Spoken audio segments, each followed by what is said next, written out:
Sir आपका mike off है।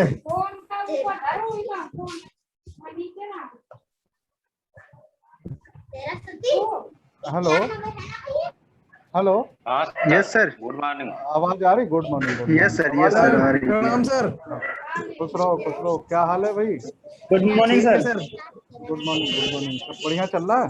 एकदम जी बढ़िया सर, सर। सब बढ़िया। झमाझम बारिश, झमाझम बारिश हो रहा सर। बारिश हो रही है कहाँ यहाँ पे। कहाँ पर? बनारस, बनारस सर, आपके अच्छा क्षेत्र अच्छा में। अच्छा अच्छा। बनारस में बारिश हो रही है? आपके यहाँ बारिश सर नहीं हो रही हमीर सर? नहीं, इधर कानपुर में तो बारिश नहीं है। सर तो हमीरपुर में कानपुर तो चले बहुत गए तेज क्या धूप सर? है? हमीरपुर में चले बहुत गए हैं तेज। क्या? मौसम तो अभी थोड़ा सा बना है, लेकिन अभी बारिश तो नहीं है। अच्छा, लास्ट टाइम हम कहाँ थे? निखिल में थे ना? जी सर। हेलो। हाँ, अच्छा। Nikhil sir yes sir. Chromium steel. हाँ, निखिल स्टील में थे। एलआई स्टील हो गया, हाई स्पीड स्टील हो गया, हाई स्पीड स्टील हो गया, ये ठीक है। एलआई स्टील ठीक है। सर ये हो गया था, हाँ हाँ, हम देख रहे हैं। ये हो रहा था। अच्छा, ये हो गया था। हमने ये वाला पूरा कर दिया एक तरीके से एनवायर स्टील में। फिर अब लास्ट में अभी है, देखिए ऐसा है कि आप लोगों का ये जो चैप्टर है हम आज सोच रहे थे ख़त्म करने के लिए, लेकिन नहीं हो पाएगा। आज से हमारी भी एक ट्रेनिंग चालू हो रही है, ठीक है? तो थोड़ा सा आप लोग भी अब करो। हो सकता है कि अगर रवि सर ये क्लास हो गई तो ये पूरे दिन ट्रेनिंग हुई तो आप लोग की ये क्लास नहीं चल पाएगी। सिर्फ हमारा ही नहीं, और भी ट्रेडों की भी नहीं चल पाएगी, क्योंकि अगर दिन भर हम लोग ट्रेनिंग में रहेंगे तो फिर आप लोग को कहाँ से ट्रेनिंग दे पाएंगे। तो थोड़ा सा आप लोग भी अपना वो करो। और अभी हम चल रहे थे निकिल क्रोम स्टील, ठीक है? अब एलआई स्टील में जो स्टील होता था, जो स्टील में हम जो एलआई मिलाते हैं तो उसके ऊपर ये चीज़ें आपको समझ में आ गई कि परसेंटेज मिलाने पर उसके यांत्रिक गुण जो है वो बदल जाते थे, ठीक है? यह स्टील जिसमें 0.5 से 1% कार्बन, वो स्टील जिसमें 0.5 से 1% कार्बन होता है। भाई वहाँ तो हमारे पास कार्बन 3 तरीके के थे, वो स्टील थी। तो यहाँ पर जिसमें कार्बन की परसेंटेज 0.5 से 1% तक होती है, क्लियर? उसमें 0.3 से 0.8 तक मैग्नीज और 3 से 5 तक निकिल, 0.5 से 1.8 क्रोमियम मिला दिया जाए तो निकिल क्रोम स्टील कहलाता है। मतलब इसमें अगर मैग्नीज, निकिल और क्रोमियम का परसेंटेज निम्न अगर होगा तो उसमें 0.5 से 1.8 तक क्रोमियम अगर है तो क्रोम स्टील कहलाएगा। इसमें इलास्टिक लिमिट जो होती है बढ़ जाती है। अगर हम स्टील में निकिल, क्रोमियम और मैग्नीज मिला देते हैं तो इलास्टिक लिमिट बढ़ जाती है। इसका गुण उसके अंदर, स्टील के अंदर आ जाता है, इलास्टिक लिमिट बढ़ जाती है, जिस घिसने में कमी आती है।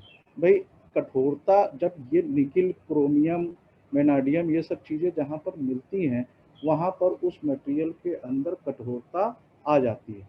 तो ये स्वाभाविक है कि अगर ये चीज़ है तो इलास्टिक लिमिट जो है बढ़ जाएगी, दूसरा घिसने में कमी आएगी और कठोरता होगी। जब कठोरता होगी टेंसाइल स्ट्रेंथ भी अधिक हो जाती है। कुछ चीज़ें आपको समझना होगा कि अगर ये चीज़ है तो ये चीज़ अपने आप आ जाएगी, ठीक है? जिस तरीके से अगर हम इस चीज़ को देखें कि कोई चीज़ कठोर है तो उस पर हम कोई फाइलिंग नहीं कर सकते, या उसके अंदर पंचिंग करना चाहें तो कस के हैमर करेंगे तब वो पंच होगा, या हम उसको काटना चाहें तो आसानी से काट नहीं सकते हैं। क्यों? उसके अंदर हार्डनेस का गुण होगा। तो कठोरता हो तो टेंसाइल स्ट्रेंथ बढ़ जाएगी। इसका उपयोग जो है ऑटोमोबाइल पुर्जों, कटिंग टूल आदि बनाने में किया जाता है। किसका? निकिल क्रोम स्टील का। ये ऑटोमोबाइल पुर्जों में ऐसा क्या है कि क्योंकि इसके अंदर कठोरता होती है और इसके अंदर टेंसाइल स्ट्रेंथ बढ़ती है, तो ये जो इन पुर्जों को बनाते हैं तो इन पुर्जों की लाइफ जो होती है हमारे पास अच्छी रहती है। टूटता भी है तो ऐसा हो कि हम, क्योंकि भाई ऑटोमोबाइल में अगर हम प्रयोग कर रहे हैं तो इस ये भी देखना है कि ये रनिंग पोजीशन पे टूटने पर हमको कोई एक्सीडेंट ना हो। टेंसाइल स्ट्रेंथ जो है वो काम हमारा करेगा, ये बचाता है। तो निकिल क्रोमियम स्टील में अगर हम देखें तो क्रोमियम कितना मिलेगा, 0.5 से 1.8 तक, ठीक है, निकिल क्रोमियम। अब वेनेडियम स्टील, अभी अगर आप इस चीज़ को देखिए, इसका प्रयोग जो है ज़्यादातर हम स्प्रिंग बनाने के लिए किया जाता है। इसे सरलता से मशीनिंग अथवा फोर्ज भी किया जा सकता है, वेनेडियम स्टील, ठीक है। तो आप अगर इसका अधिकतर उपयोग टूल व कटर बनाने के लिए भी करते हैं। भाई ये क्या करेगा कि अगर हम इसका प्रयोग देखेंगे तो यहाँ पे टूल और कटर या स्प्रिंग बनाने के लिए आखिर क्यों इलास्टिक लिमिट और टेंसाइल स्ट्रेंथ बढ़ती है और तीव्र झटकों को सहन करने की क्षमता उत्पन्न हो जाती है। अगर जो स्टील 1.5 से 12.5 तक टंगस्टन मतलब 1.5 कार्बन हो, उसमें टंगस्टन, क्रोमियम और कोबाल्ट और 5% वेनेडियम अगर मिला देते हैं तो ये वेनेडियम स्टील कहलाती है और ये झटके को सहन कर सकती है। आपके पास सबसे ज़्यादा क्वेश्चन इस तरीके के आते हैं कि अगर वेनेडियम स्टील है 0.% अगर इसमें वेनेडियम मिला हुआ है या कोबाल्ट मिला हुआ है तो उसके अंदर कौन सा गुण होगा, झटका सह सकता है या ये भंगुर होगा या इसके खींच के तार बनाए जा सकते हैं। तो क्वेश्चन आपका है कि झटकों को सहन करने की क्षमता इसके अंदर वेनेडियम में आ जाती है, वेनेडियम स्टील में। इसमें 1.5% कार्बन होनी ही चाहिए। एक चीज़ इस चीज़ का है कि अगर हम इस तरीके की स्टीलों को मिलाते हैं तभी हम मिलाएं तो ये गुण जो है हमें बहुत अच्छा मिलता है, ठीक है। तो ये क्या करेगा, इसका जो अगर कहा जाए तो 1.5% कार्बन वाली जो स्टील होती है उसमें 12 पॉइंट टंगस्टन, 5 और 4.5 क्रोमियम, 5% कोबाल्ट और 5% वेनेडियम मिला दिया जाता है तो वेनेडियम स्टील कहलाती है। तो एक क्वेश्चन यहाँ पर ये बनता है, वेनेडियम स्टील में कितने % वेनेडियम अगर मिलाएं तो वो वेनेडियम स्टील कहलाएगी। Hello hello, yes sir. जी सर। हाँ, कुछ आप लोगों को कुछ आ रहा है कि सिर्फ मतलब कोई प्रॉब्लम हो रही है? नहीं सर, समझ में आ सुन रहे हैं, रहा सुन रहे हैं, आ रहा है मेन सर। क्या, मेन क्या है, देखिए सबसे बड़ी बात यह है कि आप इस चीज को मत समझिए कि सर जी ने ये पढ़ाया था और इतने % मिलाने पर ये हुआ। मेन क्या है कि आपकी स्टील के ऊपर भी कार्बन क्या है, लो कार्बन स्टील है या मीडियम कार्बन स्टील है, वो चीज नहीं। मेन क्या है, कार्बन की परसेंटेज भी हो। अगर आप इस चीज को देखें कि पानी में शक्कर मिलाते जाए तो एक पोजीशन क्या होगा, अगर 1 शक्कर मिलना लीटर, बंद हो जाएगी। नहीं शक्कर मिलना नहीं, अगर 1 लीटर आपका पानी है और 1 ही लीटर आप शक्कर मिला दे तो वो क्या हो जाएगा, वो शरबत तो नहीं कहलाएगा ना, कंसंट्रेशन बहुत ज्यादा हो जाएगा, बहुत ज्यादा हो जाएगा मोटा, लेकिन वो शरबत तो नहीं कहलाएगा ना। संतृप्त विलयन हो जाएगा। हाँ, तो अब मेरा, आप इस चीज को भी ध्यान देते चलो कि मेन क्या है कि अगर हम कार्बन की परसेंटेज को भी ध्यान में रखें, बस यही नहीं है कि सर ने कहा था कि स्टील में मिला दो और स्टील उठा ली हमने। तो अगर आप देखें तो 1.5% अगर हम मिलाते हैं तो वो कौन सी स्टील है, भाई आपको ये भी तो मालूम होना चाहिए कि स्टील हमारी रो कार्बन है, 1.5 से 0.15 से 0.25 तक लो कार्बन स्टील है और 0.3 से लेके 0.7 तक का मीडियम कार्बन है और हाई कार्बन क्या है 0.75 से 0.15। मतलब आप एक तरीके से इस तरीके से देखेंगे तो इसमें कौन सी परसेंटेज आ रही है। अब पता चला आपने हाई कार्बन स्टील पे हाई कार्बन स्टील पे ये सब चीजें मिलाना चालू करेंगे तो उसके अंदर की प्रॉपर्टी जो है वो बदलती भी जाएगी। लेकिन अब ये है कि अगर हम ये प्रैक्टिकल करके देखें कि ऐसा करने पे क्या होता है, लेकिन जो क्वेश्चन आपके आ रहे हैं या किस तरीके से है तो वो चीजें आपको थोड़ा सा समझ लेना है। तो हमारा वेनेडियम स्टील जो है कितना मिलाएंगे, 5% वेनेडियम अगर स्टील में मिलाते हैं तो वेनेडियम स्टील कहलाती है। और इसका सबसे एक मुख्य जो है तीव्र झटकों को सहन करने की इसके अंदर क्षमता आ जाती है। तो इसका अधिकतर उपयोग टूल व कटर बनाने के लिए किया जाता है। अब मेन क्या है, ये हीट को भी वो करती है, झटके भी सहती है, और आपका मतलब इसका जो पॉइंट है वो बरकरार बना रहता है, मतलब टेम्परेचर को भी वो कर लेगा। ठीक है। Manganese steel. अब मैग्नीज स्टील क्या है, इसमें अगर कहें यह स्टील में 1% से 1.9% तक मैग्नीज, 0.4 से 0.8 कार्बन मिलाया जाता है। मतलब मैग्नीज स्टील है तो उसमें जो 0.8% कार्बन मिलाया जाता है, मैग्नीज स्टील कहलाती है। कितनी मैग्नीज? 1.1% से 1.9% तक अगर ये मिला दिया जाए तो हमारी क्या है, मैग्नीज स्टील कहलाती है।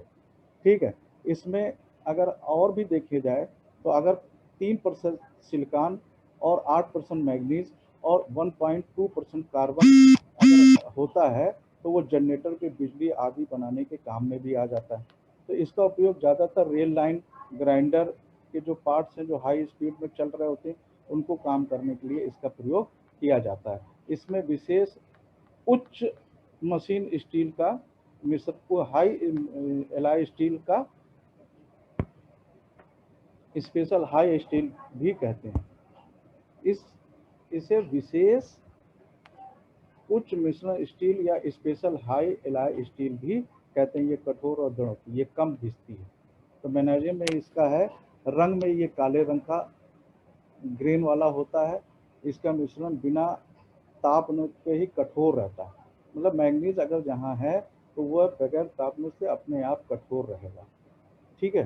तो मैग्नीज स्टील इतना ज़्यादा हमारा नहीं है, लेकिन ये है कि हाई स्पीड स्टील पे हाई मिश्रण स्टील या स्पेशल हाई स्टील भी कहते हैं।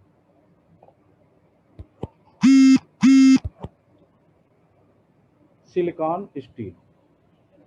अब अगर हम देखें तो सिलिकॉन स्टील, इस स्टील में 1% से 14% तक परिवर्तित मात्रा सिलिकॉन मिलाया जाता है। इसमें हीट प्रतिरोधक क्षमता होती है, मतलब टेम्परेचर को रोकने की क्षमता होती है, तीव्र झटकों को सहन कर सकती है, चुंबकीय स्थिति से लॉस कम करती है, इसमें जंग नहीं लगता है, जंग नहीं लगेगा। दूसरा यह है कि कभी आप एक चीज और भी आया है, किल स्टील। किसी ने पढ़ा है क्या killed steel? Hello hello, yes sir, yes sir, killed steel पढ़ा है? Yes sir. उसमें क्या होता है, सिलिकॉन कहीं कहीं काम अपना रोल करता है क्या? बच्चों वाला ही देना है ना सर किल्ड स्टील में फ्री फॉर्म ऑक्सीजन होता है सर, ऑक्सीजन नहीं हाँ, होता उस स्टील में, इसीलिए हाँ, कहते हैं उसको हाँ, किल्ड स्टील। किल स्टील। ठीक है। तो जो भी हो, हमने एक आपको ऐसे छेड़ दी बात को। तो ये क्या है, सिलिकॉन स्टील में 1% से 14% तक का परिवर्तित मात्रा में सिलिकॉन कार्य अनुसार मिलाया जाता है, और इसमें प्रतिरोध जो है, हीट की प्रतिरोध क्षमता को वो सहने की रोकता है और तीव्र झटकों को सहन कर सकता है। ठीक है। अब आपका आता है कोबाल्ट। सबसे पहली बात क्या है, ये कटिंग टूल बिट बनाने के काम में आता है। अगर आप लोगों ने देखा, कोबाल्ट टूल पूछते हैं ज़्यादातर, और वो पूछते हैं कि अगर ये मटेरियल हार्ड है, मीडियम कार्बन स्टील या हाई कार्बन स्टील पे अगर काम करना है, तो ये कहते हैं कि ये जो मीडियम कार्बन का और इस तरीके के टूल हैं जो हमारे पास काम नहीं कर रहे हैं, निकल स्टील है, हाई स्पीड स्टील है, ये काम नहीं कर रहा। तो हम कभी कभी ये करते हैं, कोबाल्ट वाले टूल को आप लेते हैं। तो इसमें क्या है, वह स्टील जिसमें 0.5 से 1.5 तक हाई कार्बन वाली स्टील जो होती है, उसमें 5% से 35% तक कोबाल्ट मिलाया जाता है। कहीं कहीं पे आपने इस चीज़ को भी पढ़ा हो, वैसे मैंने भी तो पढ़ा है कि 30 से 35 या 25 से 35% तक का कोबाल्ट मिलाया जाता है, कोबाल्ट स्टील कहलाया जाता है। लेकिन यहाँ पर जो दे रहा है 5 से 35%, मतलब शुरुआत से लेके लास्ट तक उसने दिखा दिया कि 35% तक अगर कोबाल्ट मिलाया जाए तो ये मिश्र धातु कोबाल्ट स्टील कहलाती है। इसका ज़्यादातर प्रयोग हम लेथ मशीन है या मिलिंग मशीन के कटर बनाने के प्रयोग में इसका प्रयोग किया जाता है। ठीक है, इसमें टंगस्टन टफनेस, टेंसाइल स्ट्रेंथ तथा चुंबकीय गुण अधिक होता है, इसलिए अधिकतर अस्थायी चुंबक और अधिकतर तेज धार वाले औजार बनाने के काम में भी इसका प्रयोग हम करते हैं। कभी कभी आपने इस चीज़ को भी देखा हो कि अगर हम उसको कोबाल्ट मिलाते हैं तो कोबाल्ट का काम क्या है, जैसे अगर आप देखें तो जो आपकी पंखे के अंदर आर्मेचर भरते हैं तो उसकी जो सीट होती है वो पंखा चलता तो गर्म होता है, तो कुछ चीज़ें ये होती है कि हीट को ये ऑब्जर्व भी कोबाल्ट काम करता है, हीट को ऑब्जर्व भी कर लेता है, मतलब उस मटेरियल को गर्म होने से बचाता भी है। भाई अधिक तेज धार वाले औजार बनाने के काम में भी आता है। ये अधिक तेज धार का मतलब क्या है, इसका जो टफनेस टेंसाइल स्ट्रेंथ है वह चुंबकीय गुण अधिक होता है। मेन क्या है कि अधिक धारदार इसकी जो धार होती है उतनी जल्दी पलटती नहीं है या खराब नहीं होती है। तो कोबाल्ट स्टील में क्या होता है 5% से 35% तक यहाँ लिखा है और उसे हम कोबाल्ट स्टील कहते हैं। ये ज़्यादातर टूल कटर आदि बनाने के प्रयोग में आता है।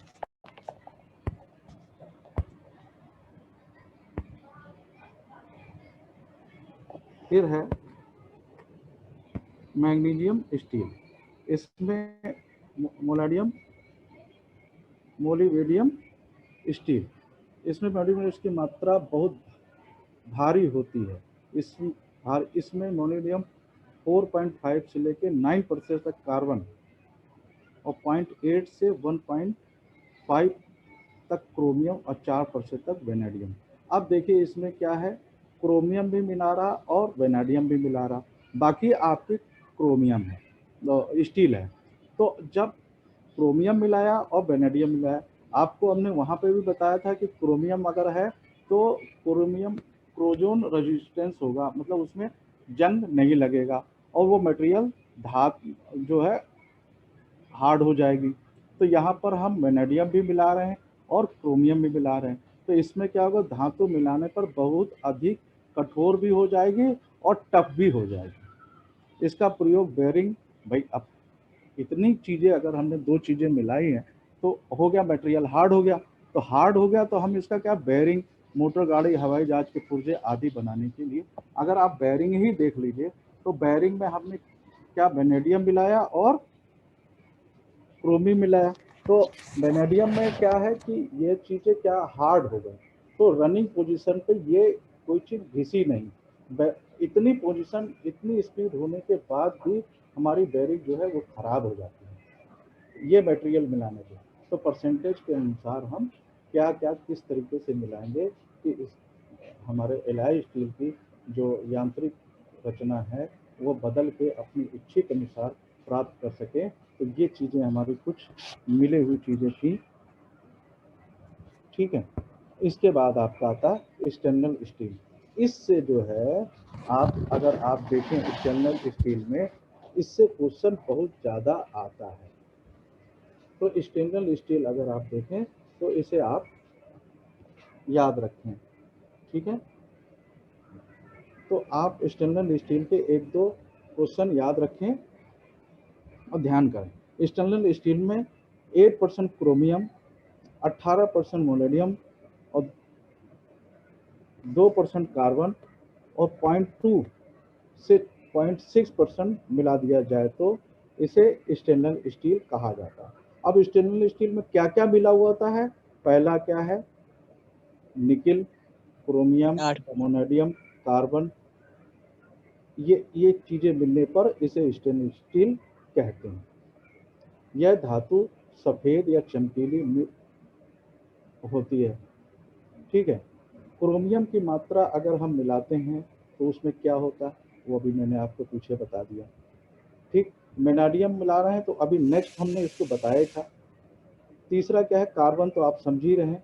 और फिर क्या है, इसे स्टेनलेस स्टील कहते हैं। ये बहुत ही कठोर हो जाएगा और जब वो कठोर है और टफ, अम्लरोधी, मतलब जंग नहीं लगेगा और प्रतिरोध भी करता है, मतलब उसको रोकने से प्रतिरोध, इसमें जंग बिल्कुल लगेगा नहीं, चुंबक भी इसमें प्रभावित नहीं करता है। स्टेनलेस स्टील अगर आप लोगों ने देखा हो तो जब भी कभी बर्तन आते कहते हैं नहीं ये स्टेनलेस स्टील है, तो आप क्या कहते हैं, पहले देख लेते हैं जरा मैग्नेट इसमें चिपकता है कि नहीं चिपकता है।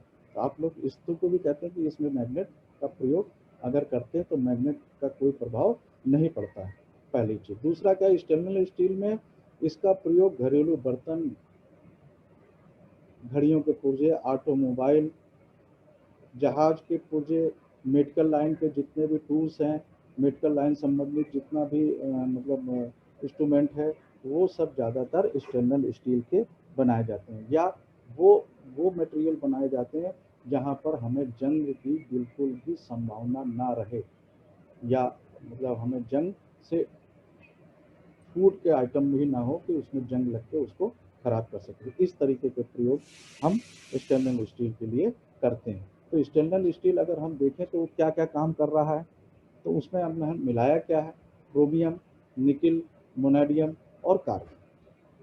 मेन क्या है, निकिल, क्रोमियम और मोनेडियम, ये स्टेनलेस स्टील की मात्राएं जो है अलग अलग मिला के स्टेनलेस स्टील को हमने प्राप्त किया। तो मेन क्या है, इसमें जंग नहीं लगता स्टेनलेस स्टील का। तो इस तरीके से हमारा मेरे ख्याल से स्टेनलेस स्टील का जो पार्ट है वो ख़त्म हो गया। ठीक है, अभी 15 मिनट और बाकी हैं, अभी आगे चलें आप लोगों को कि इसमें अभी कुछ पूछना है तो आप लोग पूछो, तो फिर हम नॉन फेरस मेटल पे आते हैं। सर स्टेनलेस स्टील में कुछ टाइप में होते हैं मैग्नेटिक गुण ना? नहीं, देखो ऐसा है, सबसे बड़ी बात तो कि स्टेनलेस स्टील बन किससे रही है, कार्बन स्टील से बन रही है, ठीक है, बन रही कि नहीं बन रही। अगर हम उस पर निकिल मिलाते हैं और क्रोमियम मिलाते हैं, तो जब क्रोमियम मिला दिया तो उसमें जंग नहीं लग रहा, निकिल मिला रहे हैं तो उसमें जो है मैग्नेट का गुण आएगा ही नहीं। आपके पास जो पेवर स्टील है उसमें आप अगर स्टील में तो देखो होगा, लेकिन यहाँ पर आ रहा है स्टेनलेस स्टील, तो स्टेनलेस स्टील के पास आपके पास गिलास है कोई स्टील की, उसमें मैग्नेट लगाओ, क्या वो चिपकेगा? हेलो, नहीं सर। तो फिर आप कैसे करते कि उसके अंदर प्रभावित सर हो? कुछ टाइप्स में शायद होते हैं। देखो मैं आप लोगों को बार बार यही चीज समझा रहा हूँ कि इस मेरे को समझाने का क्या है। देखिए, हमने आपको परसेंटेज के अनुसार इन मटेरियल को बताया है, क्रोमियम है, स्टेनलेस स्टील है, निकिल है, हाई स्पीड स्टील है, टंगस्टन है, वेनाडियम है। तो ये क्या है कि ये कुछ प्रतिशत के अनुसार ये गुण आ गए हैं। आप अगर स्टील में कम मात्रा में ये चीज मिलाएंगे तो मैग्नेट तो बना ही रहेगा।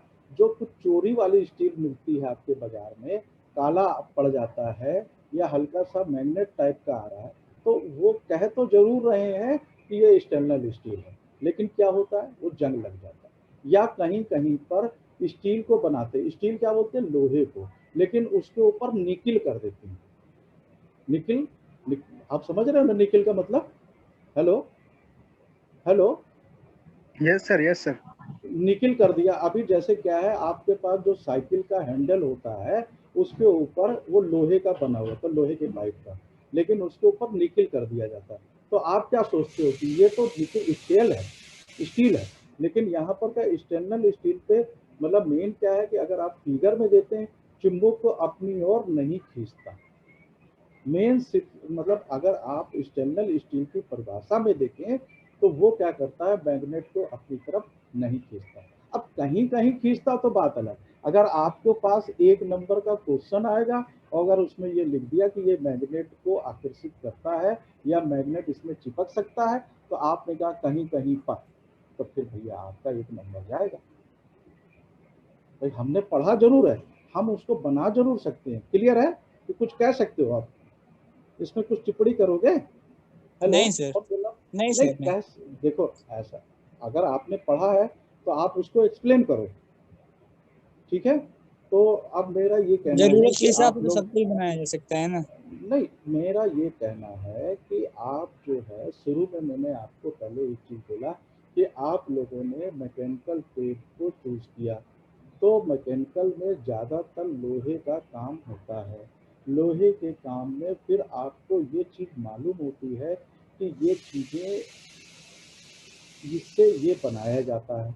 तो सिर्फ आपको ये नहीं मालूम होना चाहिए कि ये लोहा ही है, ये मीडियम कार्बन स्टील है, हाई कार्बन स्टील है, या हाई कार्बन स्टील है, या लो कार्बन स्टील है, और इसके बाद अगर हमने मिलाया है तो ये किस तरीके का स्टील है, या हम ये चीज़ बना रहे हैं तो इसके अंदर क्या क्या परसेंटेज हम मिलाएं कि हमको इच्छित गुण मिल जाए।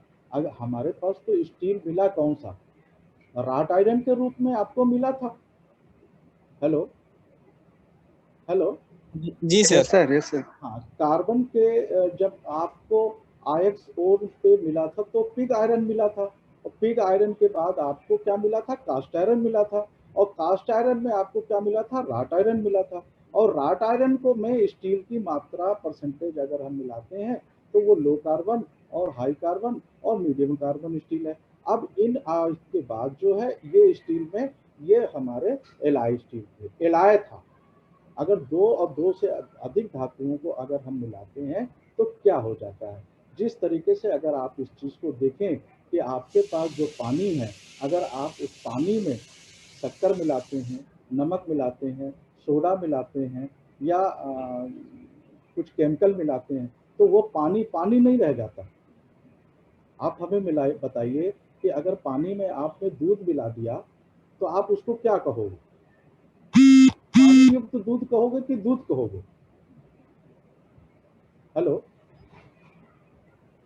हेलो अब आप क्या कहेंगे उसको? थोड़ा सा हम टॉपिक से हट के चल रहे हैं, तो आप उसको दूध ही तो कहोगे। Yes sir. अब रही बात आपको सही माने में अगर कहा जाए तो वैसे जो तो सर दूध वो है, इमल्सन कहलाता है।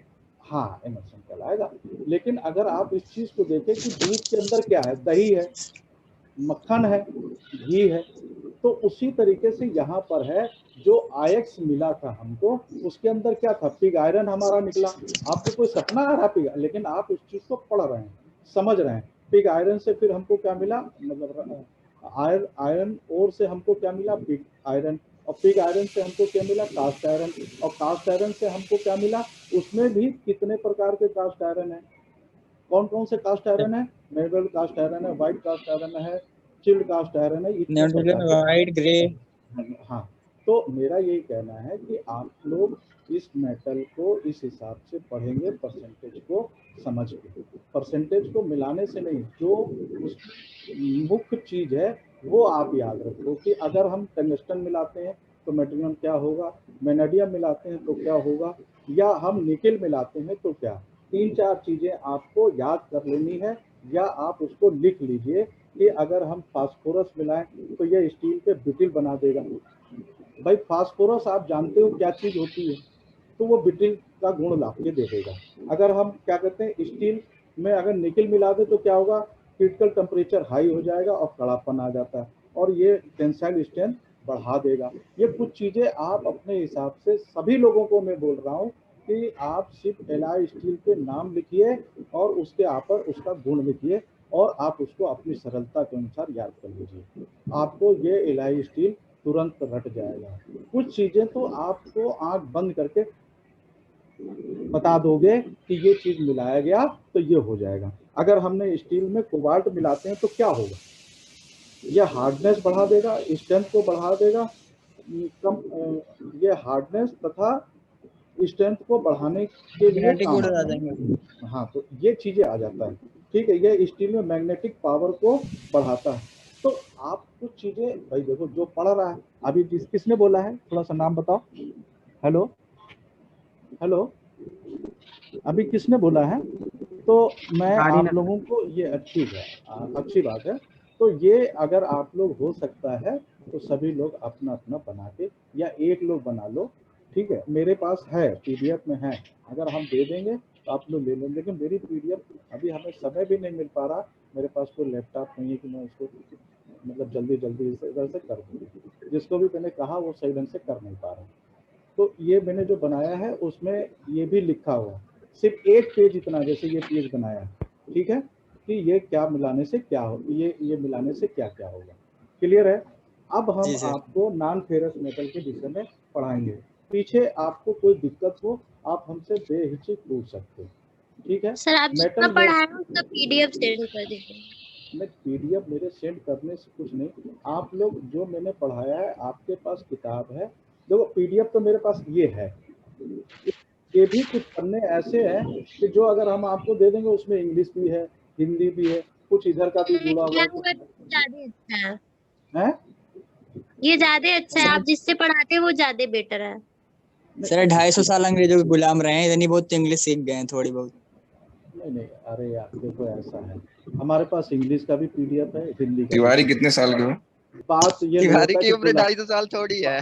नहीं, ठीक, कोई बात नहीं, मैं ये नहीं कहना चाहता, मैं ये कहना चाहता हूँ कि जो हमारे साथ कितने लोग जुड़े हैं, 80-82 लोग जुड़ते हैं, अगर उसमें से 10% बच्चों को ना समझ में आए तो मेरे लिए तो बेकार है ना। मेरा ये कहना है सबको समझ में आए, जो समझना ना चाहे तो वो मेरे लिए बहुत अच्छी बात है। क्लियर है? अगर मेरा श्रेय ये है कि मैं सबको समझाऊं और सबको समझ में आए। क्लियर है? ठीक है जी सर। तो मेरे हिसाब से आप लोग अपना जो है ये नोट्स बना लो, इसमें से मेरे ख्याल से 5% इसका 5 PDF नंबर का, दीजिएगा, अलग नोट्स बना लेंगे। चलो मैं यही भेज देता हूँ, ठीक है, थोड़ा सा 1-2 ना चीजें मैं पढ़ना काट के, आप उतना, है जितना आप पढ़ा जितना उतना, मतलब सारा। चलो ठीक है। समझ में आता है कि नहीं आप लोगों को? वो समझ में आता है तभी तो बोल रहे हैं। अच्छा चलिए कोई बात नहीं, ठीक है, मैं भेज दूंगा। और बाकी अब लास्ट अगला जो क्लास होगी मेरी वो होगी नॉन फेरस मेटल।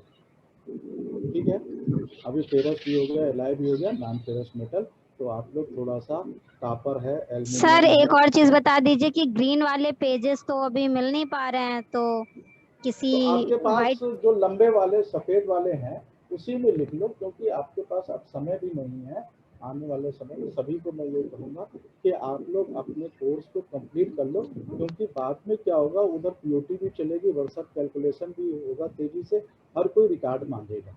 तो मेरा ये कहना है कि आप लोग जो हरा पन्ना नहीं मिल रहा उसी के तरीके से आपके पास व्हाइट पेज है वो भी कर लो। क्लियर है? सर जो नॉर्मल ग्रीन कलर के आते हैं वो चल जाएंगे ना, जो प्लेन पेज आते हैं ग्रीन कलर के, उनमें ही लिख लें। हाँ उसमें भी लिख लो। अरे हम ग्रीन ये मिल ही नहीं कहना, पा रहे, व्हाइट वाले सही देखो हैं, सर ने सही सजेशन दिया है। मैं सही यही कहा सर, कहता सही बोल हूँ। रहे हैं। ठीक है शुक्ला जी, ठीक। देखिए ये नोट्स आपके हैं, क्लियर है, लेकिन जो लिखने के लिए मैं आपको भेज रहा हूँ ये पूरी जिंदगी आपके पास रहेगा, और आप अपनी भाषा में सरल तरीके से अच्छा लिखेंगे, और आपको हमारे को दिखाने के लिए भी हो जाएगा, और वो हमें सेशनल में भी देने में भी आराम मिलेगा, क्योंकि वो काम है आपका। जो 365 दिन यानी ये जो 1 साल की ट्रेनिंग है, उसमें पता तो चलता है कि आपने क्या काम किया। भाई थ्योरी का भी तो एक नंबर है ना, आप लोगों को मास्टर ने बताया कि आपको मार्किंग कैसे की जाती है।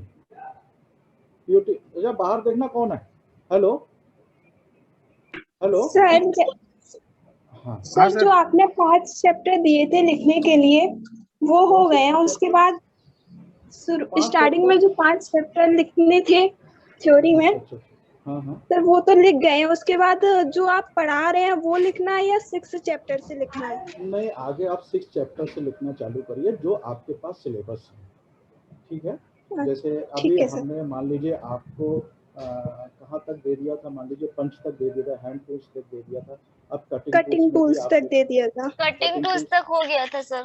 तो उसके बाद मेटल है, मेटल पे भी आप लोग आगे पढ़ना चालू करिए, फिर आपके अलग अलग चैप्टर है ना, तो सर सिलेबस के अकॉर्डिंग लिखना है, सिलेबस के अकॉर्डिंग लिखना है। ठीक है, लेकिन अलग अलग एक लाइन से मत लिखिए, जैसे पन्ने जो है वो अलग करके लिखिए, ये नहीं कि पन्ने एक तरीके से जुड़े हुए हों और फिर लिख रहे हों। जैसे आपको कोई पढ़ाने के लिए चैप्टर मिला या आप उसको निकाले, सिर्फ उतना ही चैप्टर आपका निकल के बाहर आ गया। अगर पंच आपको पढ़ाना है तो पंच आपने वो चैप्टर निकाला और उसको रखा और पढ़ाना चालू कर दिया। क्लियर है? जी सर। तो टॉपिक वाइज लिखने हैं। हाँ टॉपिक वाइज आप अपना लिखते रहिए। तो अब अभी आपका जो एलॉय स्टील है, तो ये कौन कौन सा तांबा, निकिल, क्रोमियम, ये जो है आप थोड़ा सा समझ लीजिएगा, क्योंकि एंटीमनी और आपका प्लेटिनम, सिलिकॉन और एल्युमिनियम, कांसा, ये कंफ्यूजन करता है थोड़ा सा। ठीक है, और दूसरी चीज, हेलो अब जैसे कांसा में क्या है, फास्फोरस भी होता है, सिलिकॉन कांसा भी होता है, मैग्नीज कांसा भी होता है और बैरिंग कांसा भी होता है। तो ये थोड़ा सा आप लोग अगर लास्ट टाइम पढ़ लोगे तो आप हमसे क्वेश्चन करो। देखिए मैंने आपको शुरू में बोला था कि अगर आप हमसे क्वेश्चन करोगे तो मुझे पढ़ाने में थोड़ा सा इंटरेस्ट आता है। इंटरेस्ट क्या आता है, अब ऐसा नहीं है कि आप हमसे क्वेश्चन करते हो टॉपिक से अलग हटके, वो नहीं, आप टॉपिक से पूछो, मजा आएगा और फिर आपको उस चीज की विषय में पता भी चलेगा। ठीक है, आवाज नहीं आ रही है। अच्छा हेलो हेलो आ रही है भाई, सर, आ रही है। तो मेरा ये कहना है कि जो हाँ बताइए। तेरे कॉलेज खुलने का क्या है, अभी कुछ कंफर्म न्यूज़ नहीं है ना? कॉलेज का तो अभी कुछ पता नहीं है बेटा। मेन क्या है कि 31 तारीख तक तो हम लोग का रोस्टर ही बना है कि हम लोग को एक दिन छोड़ के एक दिन जाना है, 50% अटेंडेंस का है। तो अब आगे क्या करेंगे मुझे नहीं पता। ठीक है, हेलो ठीक है sir. Sir non ferrous chapter से पहले इसमें जो फर्नेस थी वो समझा देते। नहीं, पहले हम मेटल पढ़ाएंगे उसके बाद फर्नेस चलेंगे। पहले मेटल को आप पूरा समझ लीजिए कि मेटल हमको किस तरीके से मिला, फिर आप फर्नेस। देखो जब एक चीज चलते हैं ना तब फिर हमें समझ में आता है। अभी फर्नेस क्या है, कूपला फर्नेस, ब्लास्ट फर्नेस और क्या कहते हैं आपका बेसिमल फर्नेस, इलेक्ट्रिक, ये चीजें आपका क्या है कि फिर वो फर्नेस में आ जाता है। तो फर्नेस में क्या है कि फिर आप गलतियां निकाल सकते हो। तो ब्लास्ट फर्नेस में हमको क्या मिला, फिर हमें कूपला फर्नेस में क्या मिला, तो ये चीजें और प्लस उसका वर्क कैसे काम कर रहा है। तो थोड़ा सा मिक्स जरूर रहता है लेकिन हमको समझने में आसानी रहती है। तो आप फिर सारे चैप्टर में सब जगह पे आप ये ढूंढ के रखोगे। क्लियर है, hello? Yes sir, yes sir. तो आप लोगों का इस तरीके से अलौ धातुओं में आप चलिए, सीसा है, एल्युमिनियम है, सोना है, चांदी है, निकिल है, रांगा है और ये कॉपर है, टिन है। तो हम अगर जस्ता बोलते हैं या जिंक